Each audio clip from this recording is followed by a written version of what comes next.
Ventura City and county firefighters worked carefully on a slow-moving fire at the public storage box mart, but it wasn't enough to stop the inevitable. There's a lot of trash out there that unfortunately wasn't trash before. Billowing smoke seen from miles around. Frank Iacovelli saw it happen. Barreling smoke coming out of here. Stunk like, stunk. Saturday, a pile of blackened belongings is all that's left for people gathering what they can, including James McLean and his wife, who put all their possessions in a 10-by-10 unit in November. Just as a temporary situation for a couple months until we, gathered up a little bit more money to be able to move back out and get our own place again. So we just lost everything we own.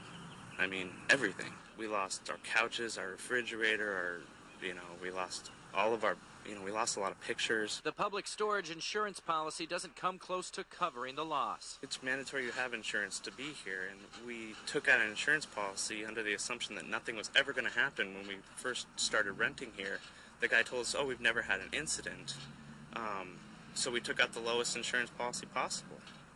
It's $2,000. We just lost everything. I mean, we had at least $50,000 worth of stuff in there. Public storage claims no additional responsibility in reimbursing customers who've lost items to fire. Some tenants told us homeless people living at the site could have started it, but one client says that's not possible. There's nobody who stays in here. The manager, Sam, he's real good about keeping everything tidy and really organized. The cause of the fire is still unknown. The fire department says the blaze began where there was no electrical wiring.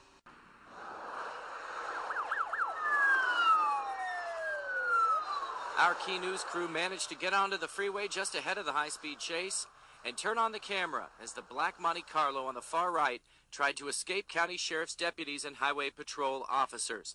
It wasn't long before another sheriff's unit joined the fray, lights flashing on the shoulder of the road. Near Garden Street on the 101, we move over a lane for yet another sheriff's deputy. Seconds later, now approaching Milpa Street, we watch as the driver tries to catch back up to the chase. It turns out to be an eye-opening look inside how the men and women of law enforcement handle a high-speed pursuit. Number 1 lane, 70 miles an hour, traffic still moderate, approaching all of Mill Road, 3/4 of a mile. We first heard about the chase as it was going through an area near UCSB, and we caught up to it around Casitas Pass Road, where it ended in a residential area of Carpinteria. It all ended in a banged-up stack of vehicles on Casitas Pass Road, a 14-year-old driver and his 10-year-old passenger in handcuffs. CHP decided to use what they refer to as the pit maneuver to stop the vehicle. At this point, he was getting reckless. He had already swerved at 2 of the patrol cars and almost hit a civilian vehicle. At that time, they decided that we should terminate the pursuit. They used their vehicles to stop him. The two boys just happened to pull up while sheriff's deputies were arresting their mother for 2 outstanding warrants. They took off before deputies could stop them near the Kmart shopping center. They finally were stopped several miles away. Plowed through 2 police cars, and the cops wouldn't let them go. And they ended up ramming the guy into this telephone pole here. Authorities took the 10-year-old to Child Protective Services. The 14-year-old went to juvenile hall.